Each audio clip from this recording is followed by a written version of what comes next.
டெஃபினட்டா நமக்கே தெரியும். பட் ஏன்னு நம்ம கொஞ்சம் யோசிக்கிறது கிடையாது. அடுத்ததா என்ன நடக்குது அப்படின்னு பாத்தீங்கன்னா நிறைய hormone issues. So hormone issues பாத்தீங்கன்னா பழைய காலத்துல வந்து பாத்தீங்கன்னா இன்ஃபர்டிலிட்டினா என்னன்னே தெரிஞ்சிருக்காது. ஒரு வீட்டுல ஒரு 7-8 குழந்தைங்களாவது இருப்பாங்க. ஆனா இன்னைக்கு இன்ஃபர்டிலிட்டி நம்ம வந்து ஒவ்வொரு தெருவுலயும் பார்க்கலாம், ஒவ்வொரு ஸ்ட்ரீட்லயும் ஒரு இன்ஃபர்டிலிட்டி கிளினிக் இருக்கும். இன்ஃபர்டிலிட்டிங்கிறது இன்னைக்கு ஒரு பெரிய விஷயமா இருக்கு. ஏன்னா நிறைய லேடிஸ்க்கு ஹார்மோனல் இஷ்யூஸ் இருக்குது. அது மட்டும் இல்லாம குழந்தைங்களுக்கும் அந்த இன்ஆர்கானிக் ஃபுட்டு கொடுக்குறப்போ அவங்களோட பிரெயின் டெவலப்மெண்ட்டே அஃபெக்ட் ஆயிரும்ன்ற அளவுக்கு, அவங்களோட ஐக்யூ லெவலே குறைஞ்சிருன்ற அளவுக்கு இன்னைக்கு ஸ்டடீஸ் இருக்கு. ஸோ நம்மளோட ஹெல்த் முதல் கொண்டு, நம்மளோட என்விரான்மெண்ட் முதல் கொண்டு, நம்ம விவசாயிக்கு முதல் கொண்டு யாருக்குமே எந்த பிரயோஜனமே இல்லாத கெமிக்கல் ஃபார்மிங் தான் இன்னைக்கு பண்ணிக்கிட்டு இருக்காங்க. எதனால பண்ணிக்கிட்டு இருக்காங்க அப்படின்னா இதுக்குதான் டிமாண்ட் இருக்கு. ஸோ நம்ம மக்கள் வந்து என்ன பண்றோம் அப்படின்னா வந்து ஆர்கானிக் ஃபுட்டு பக்கம் மோஸ்ட்லி போறது கிடையாது. ஏன்னா ஆர்கானிக் ஃபுட்டுனா காஸ்ட்லின்ற ஒரு மைண்ட் செட்டுக்கு வரும். இன்னைக்கு ஐபோன் கூட தான் காஸ்ட்லி, ஆனா ஐபோன் வாங்கணும்னு தான் நம்ம நினைப்போம். ஆனா ஆர்கானிக் ஃபுட்டு அப்ப நம்ம வெளியில யூஸ் பண்றது ஒரு பிராண்டட் ஷர்ட்டுக்கோ ஷூஸ்க்கோ நம்ம ஸ்பெண்ட் பண்ற மணியை நம்ம உள்ளுக்கு எடுத்துக்கிற ஃபுட்டுல நம்ம வந்து மிச்சம் பண்றோம் அப்படின்னா கட்டாயம் அது வந்து நம்மளோட ஹெல்த்ல கூடிய சீக்கிரம் செலவு வைக்க போகுதுன்ற அர்த்தம்.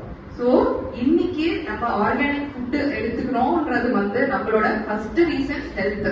நம்ம ஃபியூச்சர்ல நமக்கு எந்த ஹார்மோன் இஷ்யூஸ் இல்ல வந்து நான் சொன்ன மாதிரி கேன்சரோ இல்ல அந்த மாதிரி இஷ்யூஸ் எதுவும் இல்லாம இருக்கிறதுக்கான ரிஸ்க் ஃபேக்டர்ஸ் எல்லாத்தையும் ரிமூவ் பண்ணணும்னா இன்னைக்கு வந்து நம்ம ஃபுட்டை பத்தி நம்ம டெஃபினட்டா கான்சென்ட்ரேட் பண்ணணும்.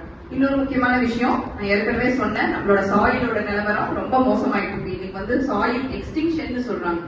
சாயில் எப்படி எக்ஸ்டிங்ட் ஆகும், அது என்ன உயிரோட இருக்குன்னா நான் ஏற்கனவே சொன்ன மாதிரி சாயில்ன்றது ஒரு உயிருள்ள ஒரு ஜீவன் தான். ஸோ அதுக்கு மேல இருக்கிற ஆர்கானிக் கண்டென்ட் போயிடுச்சுன்னா சாயில் வந்து இட் பிகம்ஸ் இன்ஃபர்டைல். அந்த இன்ஃபர்டைல ரெக்கவர் பண்ண முடியுமா? ரெக்கவர் பண்ணலாம், ஆனா அதுக்கு பல வருஷம் ஆகும்.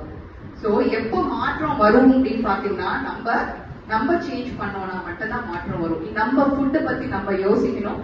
இனிமே என்னோட வீட்டுல நான் ஆர்கானிக் ஃபுட் தான் யூஸ் பண்ணுவேன், என்னோட பாரம்பரிய ஃபுட் என்னவோ அதை தான் யூஸ் பண்ணுவேன் அப்படின்றத நம்ம யோசிக்கணும். ஸோ 2 தலைமுறைகளுக்கு முன்னாடி வந்த பசுமை புரட்சிக்கு அப்புறம் தான் நம்மளோட ஃபார்மிங்க இந்த மாதிரி வந்து கெமிக்கல் ஃபார்மிங்கா மாறுச்சு. அதுக்கு முன்னாடி 10,000 வருஷமா நம்ம விவசாயிகள் எல்லாம் நம்மளோட நாட்டு வெரைட்டி தான் க்ரோ பண்ணிட்டு இருந்திருக்காங்க, எந்த நோய் நொடியும் இல்லாம தான் வாழ்ந்துட்டு இருந்திருக்காங்க. ஆனா இந்த 2 தலைமுறைகள் பாத்தீங்கன்னா இன்னைக்கு கேன்சர்ல இருந்து, ஹார்ட் ப்ராப்ளம்ல இருந்து, பிபில இருந்து எல்லா லைஃப் ஸ்டைல் டிசீஸும் இருக்கு. ஸோ இன்னைக்கு நம்ம ஃபுட்டையே ஸ்லோ பாய்சனா எடுத்துக்கிட்டு இருந்தோம் அப்படின்னா நம்மளோட அடுத்த தலைமுறைகளுக்கு என்ன விட்டுட்டு போக போறோம்?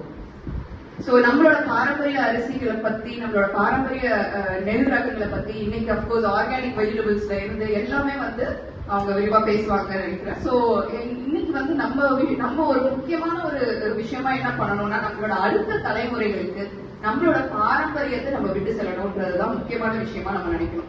ஏன்னா ஒண்ணு ஹெல்த், அடுத்தது என்விரான்மெண்ட், மூணாவது பாத்தீங்க அப்படின்னா வந்துட்டு அவங்க வந்து அந்த அவேர்னஸ் வந்தா மட்டும்தான் சர்வைவே பண்ண முடியும்ன்ற அளவுக்கு இன்னைக்கு கிளைமேட் கிரைசிஸ் ரொம்ப தீவிரமான ஒரு சிச்சுவேஷன்ல போயிட்டு இருக்கு. ஸோ இன்னைக்கு வந்து கிளைமேட் கிரைசிஸ்ன்றது வெறும் என்விரான்மெண்ட் கிரைசிஸ் மட்டும் கிடையாது, it is existential crisis or survival crisis சொல்லுவாங்க. ஸோ இன்னைக்கு நான் கிளைமேட் கிரைசிஸை பத்தி தெரிஞ்சுக்கல அப்படின்னா நாளைக்கு நான் சர்வை ஆகிறதே கஷ்டம் அப்படின்ற அளவுக்கு மோசமான சிச்சுவேஷனுக்குள்ள நம்ம போயிட்டு இருக்கோம். இன்னைக்கு ஹீட் வேவ் வருதுன்னா ஹீட் வேவ்ல இருந்து எப்படி நம்ம ப்ரொடெக்ட் பண்ணிக்கிறது நமக்கு தெரியணும். ஃபுட் கிரைசிஸ் வருதுன்னா எப்படி நம்ம அதுல இருந்து சேவ் பண்ணிக்கிறதுன்னு தெரியணும். ஸோ இன்னைக்கு சிச்சுவேஷன்ல அது என்ன கிளைமேட் அதை பத்தி நமக்கு என்ன சம்மதமே இல்லாம இருக்கு அப்படின்ற மாதிரி நினைக்கக்கூடிய சிச்சுவேஷன்ல நம்ம இன்னைக்கு இல்ல. 100% நம்ம அதை பத்தி தெரிஞ்சுக்கணும். அண்ட் அதுக்கான மாற்றம் நம்ம வீட்டுல இருந்து நம்ம கொண்டுட்டு வரணும்.